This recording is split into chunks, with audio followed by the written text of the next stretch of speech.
ये संभव है कि ये जो सरकार बैठी है पंजाब में, ये सरकार और केजरीवाल के डायरेक्शन पर काम करने वाली सरकार है। इसलिए ये सरकार पूरी कोशिश करेगी कि वो खालिस्तानी मूवमेंट को कैसे सपोर्ट करे। खालिस्तानी मूवमेंट को सपोर्ट करने की जब हम बात करते हैं तो जैसा कि पहले भी कई बार इस विषय पर चर्चा हुई है, देश में इस पर बहुत कुछ बवाल भी हुआ। देश ने डॉक्टर कुमार विश्वास को सुना भी। कुमार विश्वास ने जब आह्वान किया था और केजरीवाल जी से कहा था कि आप केवल आकर ओपन फोरम पर एक बार कह दीजिए कि आप खालिस्तानियों के साथ नहीं मिले, खालिस्तानी मूवमेंट का सपोर्ट आपको नहीं मिला, आपको खालिस्तान से कोई लेना देना नहीं, आप खालिस्तान विरोध में हैं।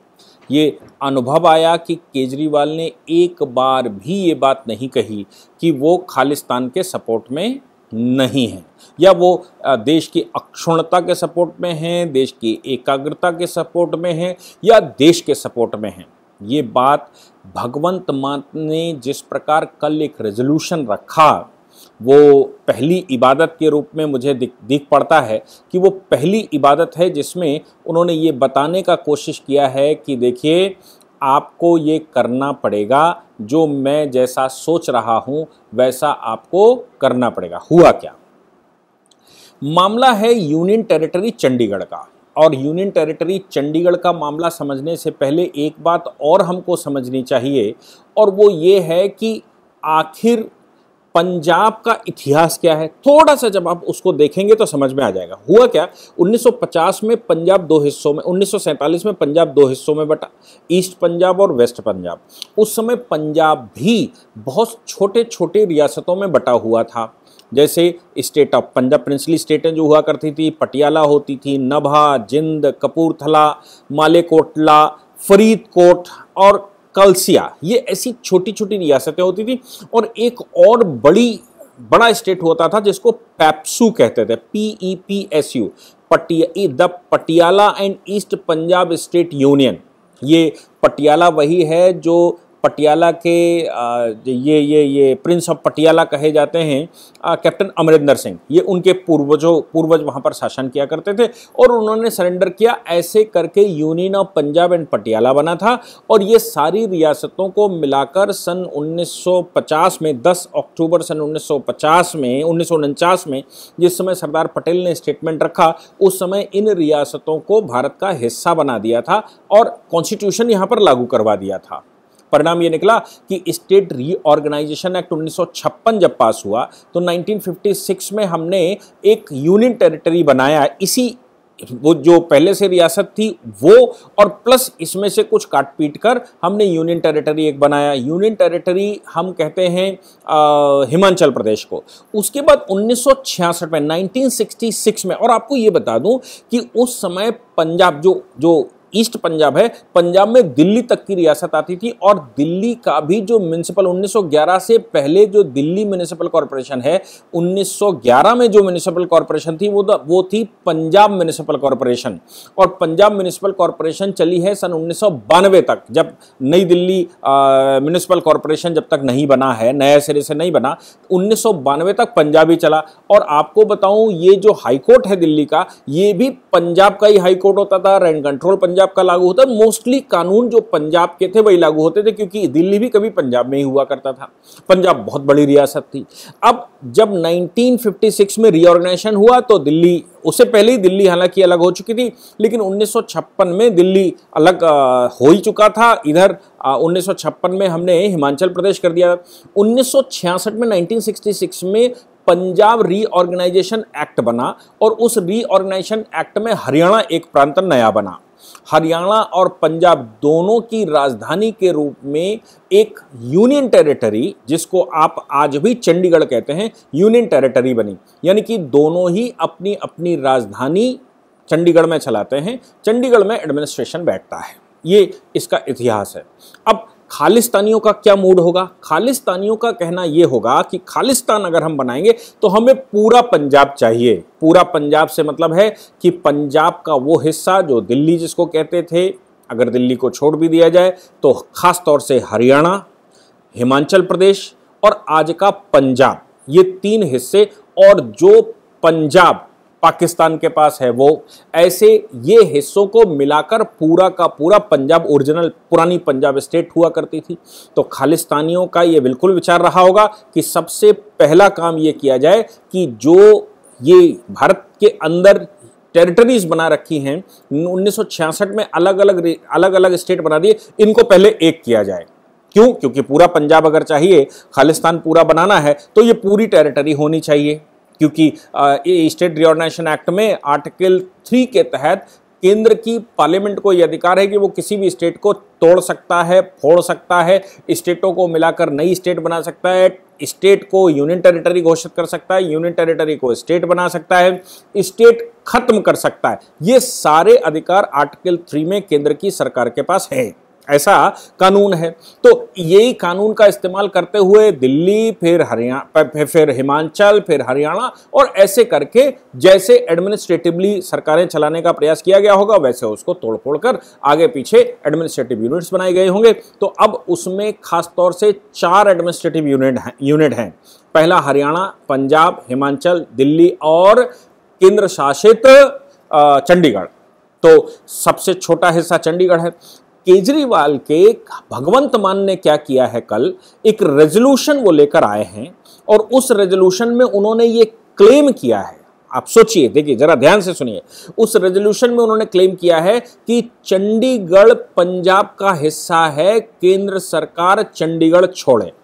अब आप देखिए, चंडीगढ़ यूनियन टेरिटरी है, यूनियन टेरिटरी होने के नाते और किसी भी टेरिटरी का जो लैंड डिस्प्यूट है, जो टेरिटरी का डिस्प्यूट है, जो बाउंड्री डिस्प्यूट है और जो लैंड का डिस्प्यूट है, ये कोई डिस्प्यूट भारत में है नहीं, क्योंकि भारत एक यूनिट है। बहुत ज्यादा अगर है तो एडमिनिस्ट्रेटिवली कुछ अधिकारी तुम्हारे, कुछ अधिकारी हमारे, कुछ ऐसे सेटलमेंट होता रहता है कि भाई कुछ पंजाब के अधिकारी, जहां पंजाब की राजधानी जिस हिस्से को माना होगा, जहां पर बैठती होगी वहां पंजाब के अधिकारी बैठते होंगे, जो हरियाणा के बैठते होंगे वो हरियाणा वाले बैठते होंगे, बाकी का चंडीगढ़ का एडमिनिस्ट्रेशन केंद्र सरकार के पास होगा, बीइंग अ यूनियन टेरिटरी। केंद्र सरकार ने, अमित शाह जी की मिनिस्ट्री ने एक काम किया भी कुछ दिन पहले। उन्होंने ये कहा कि भाई चंडीगढ़ प्रशासन में जो अधिकारी काम करते हैं उनको सेंट्रल गवर्नमेंट का ही दर्जा होना चाहिए और वो सेंट्रल गवर्नमेंट ही हैं। आपको याद होगा कि यही काम उन्होंने जब जम्मू कश्मीर और लद्दाख 2 यूनियन टेरिटरी बनाकर इनमें एडमिनिस्ट्रेशन किया था, तो उन्होंने कहा था कि अभी सभी अधिकारी, चाहे वो किसी भी यूनियन टेरिटरी में हो, वो जम्मू कश्मीर और लद्दाख, इनके भी ट्रांसफर पोस्टिंग हो सकते हैं। ये सेंट्रल गवर्नमेंट की सेंट्रली एडमिनिस्ट्रेड टेरिटरी है। भले ही वहां मुख्यमंत्री बिठाया हो, भले ही वहां पर एलजी बिठाया हो, भले ही वहां पर सरकारी अधिकारी, जो भी सिचुएशन है, लेकिन कुल मिलाकर बात यहां पर आती है कि इस पूरा का पूरा एरिया जो यूनियन टेरिटरी है उस पर केंद्र के अधिकारी काम करते हैं और केंद्र के ही कानूनों में जो सैलरीज हैं, जो पर्क्स हैं, जो बेनिफिट्स हैं, वो इन सबको मिलते हैं। ये अमित शाह जी ने पीछे एडमिनिस्ट्रेटिव ये जम्मू कश्मीर को मिलाया था तब भी कहा था और अभी भी उन्होंने चंडीगढ़ वालों के लिए भी कहा कि भाई जो बेनिफिट्स उनके हैं 58 साल से बढ़ाकर 60 साल की जो रिटायरमेंट की एज कर दी गई सरकारी केंद्र के अधिकारियों की, या उनकी जो सैलरी है, उनकी जो पेंशन है, उनके जो बेनिफिट हैं, वो सारे चंडीगढ़ वालों को वही मिलेंगे जो केंद्र को मिलते हैं। अब केजरीवाल के भगवंत मान या केजरीवाल एंड कंपनी को तो ये बात हजम नहीं होगी, उसको तो क्लेम करना है। और चूंकि उद्देश्य दिमाग में खालिस्तान है, दिमाग में खालिस्तान बैठा हुआ, तो उन्होंने सबसे पहला काम ये किया कि चंडीगढ़ एडमिनिस्ट्रेशन को उन्होंने कह दिया, उन्होंने कहा कि भांगड़ा नागल बांध पर जो अधिकारी अपॉइंट किए जाते हैं वो पंजाब करेगा। उन्होंने कहा कि बाकी की टेरिटरी जो हिमाचल के पास चली गई हैं उसको वापस आना चाहिए, जो हरियाणा है, हरियाणा उसका पार्ट है। और साथ में सबसे पहले उन्होंने कहा कि चंडीगढ़ पर हमारा क्लेम, ऐसा केंद्र सरकार अगर उस पर अपने कानून लागू करती है और कानून लागू करके उनकी सैलरी वगैरह अपने हिसाब से करती है, केंद्र के कानूनों के अनुसार करती है, तो फिर इस पर पंजाब का क्लेम कम हो जाता है। पंजाब को यूनियन टेरिटरी चंडीगढ़ वापस मिलनी चाहिए, चंडीगढ़ पर पंजाब का अधिकार है। अब देखिए 1966 से लेकर इतनी सारी सरकारें बैठी, खालिस्तानी मूवमेंट भी चला, बहुत कुछ पंजाब डिस्टर्ब रहा, आतंकवाद से डिस्टर्ब रहा, लेकिन किसी ने भी इस तरह का क्लेम नहीं किया है कानूनन कि वो चंडीगढ़ एडमिनिस्ट्रेशन को अपने में मिलाना चाहते हैं या चंडीगढ़ एडमिनिस्ट्रेशन उनका होना चाहिए। लेकिन अभी भगवंत मान ने बाकायदा रेजोल्यूशन पास करके ये कहा कि चंडीगढ़ पर पंजाब का क्लेम बनता है। ये पूरा एजेंडा जो है वो खालिस्तानी एजेंडा है। खालिस्तान वाले ही इस तरह का एजेंडा चलाते हैं और कहते हैं कि पूरा पंजाब बनाओ और जो एडमिनिस्ट्रेशन अलग अलग केंद्र सरकार ने, भारत सरकार ने बना रखे हैं, उनसे उनको मुक्त करिए और मुक्त करके पंजाब को मिलाकर एक अलग प्रदेश, एक अलग देश बनाना। आप देखिए कि भगवंत मान ने पहली इबादत इस विषय की लिख दी है और ये कहां तक जाएगी, क्योंकि ऐसे धीरे धीरे करके वो क्लेम करना शुरू करेंगे। आज उन्होंने चंडीगढ़ पर क्लेम किया है, कल भाखड़ा नागल बांध पर क्लेम करेंगे, केंद्र के सरकार की जितनी भी वहां एजेंसियां काम करती हैं उन पर क्लेम करेंगे, केंद्र के अधिकारी जो वहां पर काम करते हैं उन पर क्लेम करेंगे। कल को वो यूनियन टेरिटरी पहले रहा हिमाचल, बाद में पूरा स्टेट बना, वो हिमाचल पर क्लेम करेंगे, वो क्लेम करेंगे हरियाणा पर और वो क्लेम करेंगे दिल्ली के हिस्सों पर। और दिल्ली तो आप समझ ही रहे हैं, केजरीवाल ऑलरेडी दिल्ली में बैठे हुए हैं। तो क्या करने वाले हैं, क्या होने वाला है, ये साफ परिदृश्य दिखाई दे रहा है। मुझे ये शुभ संकेत नहीं लगते हैं। इन छोटी छोटी बातों से बहुत बड़ी बात बनती है, क्योंकि आप एक बात तो बिल्कुल मानकर चलिए कि भारत में या किसी भी संसार के किसी भी देश में कोई बड़ा मूलचूक परिवर्तन करना चाहते हैं तो एक साथ मूवमेंट चलाएंगे तो केंद्र की सरकार उनको गिरा देगी।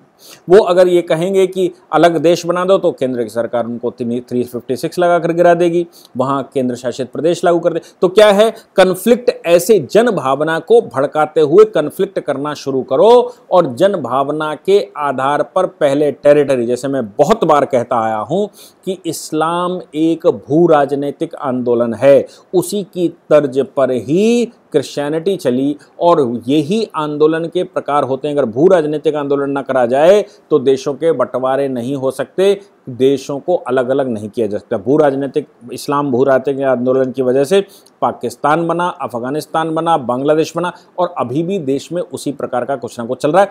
तो अभी क्या है कि पंजाब भी खालिस्तान के एजेंडे को अगर आज की सरकार वहां की पूरा करना चाहती है तो सबसे पहला क्लेम वो करेगी भूमि पर, और भूमि पर क्लेम करने का साधन भगवंत मान ने कल हाउस में एक रेजोल्यूशन रखकर पूरा कर दिया और देश को बता दिया कि वो क्या करने वाले हैं। मुझे लगता है ये खालिस्तान की तरफ सरकार का झुकाव या उस सरकार को स्वतंत्र देश घोषित करवाने का ये एक इबादत उन्होंने लिख दी है, एक कदम वो चल दिए हैं। इस देश को सावधान रहना चाहिए। केजरीवाल और केजरीवाल की विचार रखने वाली जो सरकारें, जो मूवमेंट, जो लोग भी उनके समर्थक हैं, उनको इस पर बहुत कायदे से ध्यान देना चाहिए कि आज वो चंडीगढ़ पर क्लेम करते हैं, कल वो कहाँ कहाँ क्लेम करेंगे। क्या उनको किसी भी टेरिटरी पर क्लेम करने का अधिकार है? क्या उत्तर प्रदेश को उत्तराखंड जब अलग हो गया तो क्लेम करने का अधिकार है? क्या मध्य प्रदेश को छत्तीसगढ़ अलग कर दिया तो उस पर क्लेम करने का अधिकार है? क्या बिहार को झारखंड अलग होने के बाद क्लेम करने का अधिकार है? ये विचार करना ही होगा, क्योंकि भारत एक यूनिट है और एक यूनिट होने के नाते भारत में कई एक राज्य बनाना ये पार्लियामेंट का डोमेन जाता है। और अगर राज्य का गठन हो गया है तो कोई दूसरा राज्य या जिस राज्य से कटकर वो राज्य बना, जिस राज्य से कटकर यूनियन टेरिटरी बनी, जिस राज्य से कटकर या जिन राज्यों से थोड़ी थोड़ी टेरिटरी मिलाकर नई टेरिटरी बनाई गई, तो कोई भी स्टेट इस तरह का क्लेम करने का अधिकारी नहीं है, क्योंकि ये स्टेट सब्जेक्ट है ही नहीं। लेकिन केजरीवाल इसको स्टेट सब्जेक्ट की तरह क्लेम कर रहे हैं। ये शुभ संकेत नहीं है, भारत के लिए शुभ संकेत नहीं है, पंजाब के लिए कुछ शुभ संकेत नहीं है, हिमाचल, हरियाणा, दिल्ली के लिए शुभ संकेत नहीं है, भारत की अक्षुण्णता के लिए शुभ संकेत नहीं है। एक तरफ भारत एक यूनिट बनकर विश्व में अपनी धाक जमा रहा है, भारत के प्रधानमंत्री एक इंटरनेशनल लीडर बने हुए हैं, यहाँ तक कि रूस यूक्रेन वॉर में भी वो एक महत्वपूर्ण भूमिका में दिखाई देने वाले हैं। लेकिन इधर देश के टुकड़े सिस्टमेटिक तरीके से क्लेम करने वाले लोग भी अभी पनप रहे हैं। इस पर सभी को, हम सभी को ध्यान देना ही होगा, और ये ध्यान अगर न दिया गया तो ये भविष्य के लिए बहुत बड़ा संकट और खतरा बनकर उभर कर आएंगे, जिसको संभाल पाना बहुत मुश्किल होगा। ये जर्मिनेशन है। अभी बीज बोया है, बीज पर खाद पानी दिया जा रहा है। ये बीज कभी न कभी बहुत बड़ी समस्या बनकर खड़ा हो सकता है। जय हिंद, जय भारत, वंदे मातरम।